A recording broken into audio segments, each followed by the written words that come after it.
Well, in other news, 5 prominent sheiks from the West Bank city of Hebron want to pull out of the Palestinian Authority and join the Abraham Accord. That move is sure to be a topic of discussion in President Trump's meeting with Israeli Prime Minister Benjamin Netanyahu at the White House tonight. Chuck Holton reports from Jerusalem. Israeli Prime Minister Benjamin Netanyahu is in Washington this morning for a high-stakes White House meeting with President Donald Trump. The two are expected to discuss a possible hostage and ceasefire deal in Gaza, dealing with Iran's proxies, and expanding the Abraham Accords. During the conversation with President Trump, I will first thank him for his very strong mobilization in favor of Israel. We've never had such a friend in the White House, and our joint mobilization has brought a great victory over our common enemy, Iran. Over the weekend, Israel sent a team to Doha, where negotiators are working to hammer out a 60-day ceasefire and hostage exchange. President Trump says he expects a deal with Hamas this week, but Netanyahu blasted the latest terms from Hamas as unacceptable and insists any agreement must guarantee the elimination of Hamas as a military force. There are 20 hostages that are alive, 30 dead. I am determined. We are determined to return them all. And this means one thing: the elimination of Hamas military and governmental power. Hamas will not be there in Gaza. Hamas has lost its grip on most of Gaza, according to an anonymous official who told the BBC that 95% of its leadership is dead. At the White House, Netanyahu is also expected to ask for a green light to strike Iranian nuclear facilities if Israel detects suspicious activity. He's also expected to push the White House to support stronger action against Iran's regional proxies, including the Houthis in Yemen, who resumed attacks on Israel and shipping over the weekend. Overnight, Israel launched extensive airstrikes on Houthi-controlled ports, radar sites, and a power station in Yemen.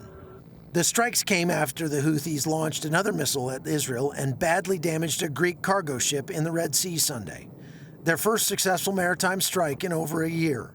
But Netanyahu remains hopeful. There's also a great opportunity to expand the circle of peace far beyond what we could have imagined before.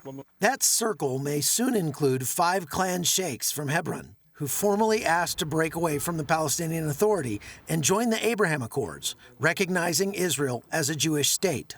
Meanwhile, in Gaza, 2 American aid workers remain hospitalized after a terrorist attack on the Gaza Humanitarian Foundation.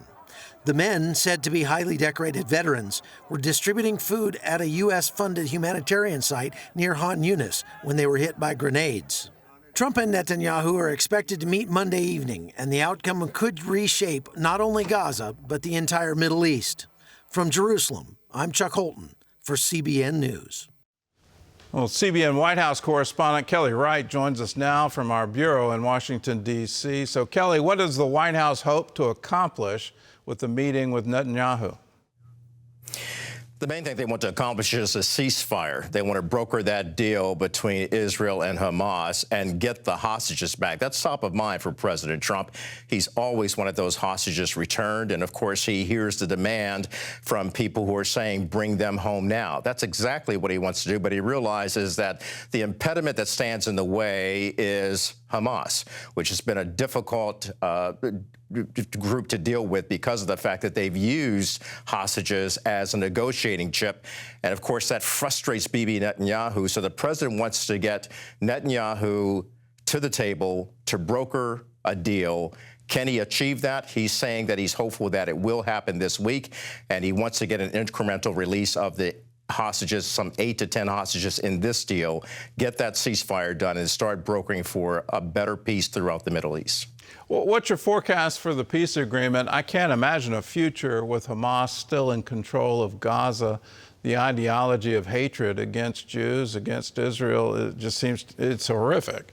So is that part of this, or are they just silent on that until they get the ceasefire signed, the hostages returned, and then they turn to, well, who's going to govern Gaza? Gordon, that's a great question. The president has kind of given his hand, if you will, if you look at the past visits that he's shared with Bibi Netanyahu. By the way, this is the third visit that Netanyahu has with the president since President Trump came into office. Here's what the president stated before. Let the United States control Gaza. Will he go back to that kind of rhetoric before that he so boldly stated even before the Saudis and Qataris, as well as the UAE, the United Arab Emirates? He believes that in order to broker peace, Hamas can no longer be in power. What will he do in this particular time?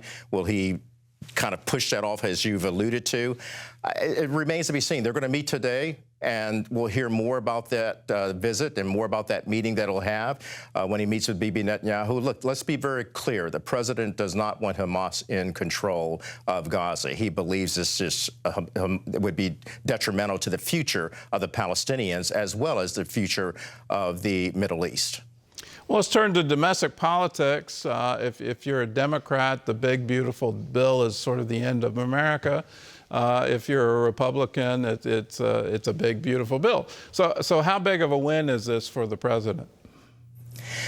It's a huge win for the president, and it comes on the heels of him having a string of wins, and it's one of the things that the president likes to say, hey, we're winning. But let's break this down. You talked about it's a huge mess for the Democrats. The Democrats will use this big, beautiful bill against the Republicans going all the way to the midterms. In fact, the Democrats are already and have been calling it the big, ugly bill. They will continue to say that this is really a tax break for billionaires. The White House and Republicans say that's not true. That's a myth. And the fact is that this is the largest tax cut in history for lower and middle class Americans who will receive some $10,000 in added tax breaks for themselves. And of course, it helps the rich as well. So it helps everybody.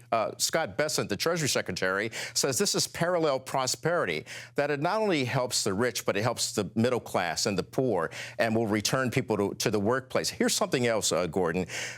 In this big, beautiful bill is border security, increasing the border, as well as expanding the energy. The president has always said, drill, baby, drill, and a lot of that will come as a result of this, too. So this is one big, beautiful bill that on its surface, and when you get into the details of it, some 900-plus pages, now that it's a law, you'll judge it by its fruit. And that's what many people are going to be doing. Be sure that the Democrats will look for ways to criticize this. But for the Republicans and the president, they believe that this is a bill that's going to help every American get on their feet. And then there's the question about, will it impact Medicaid?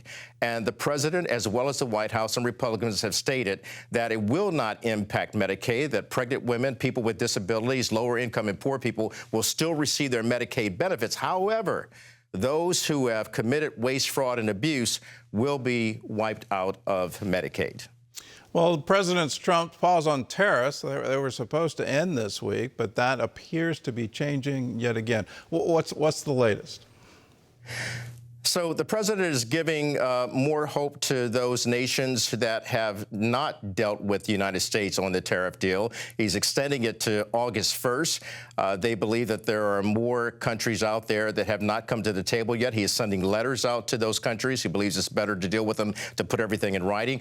The bottom line is he is definitely not giving up on the tariff plan. He's extending it to get more people to the table. Deals have already been struck, as you know, with China and Vietnam and other countries, but he's trying to get all of those other countries back to the table. So extending it to August 1st gives him time to send those letters out, get people to the table. Scott Bessent, the Treasury Secretary, is certainly confident that that will happen. It's one of those wait-and-see things. We'll see how many countries actually come up to sign those tariff deals. If not, Gordon, they will go back to April 2nd.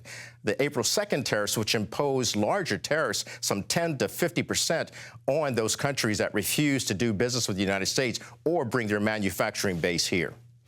Well, Kelly Wright, thanks for the analysis, and thanks so much for joining with us.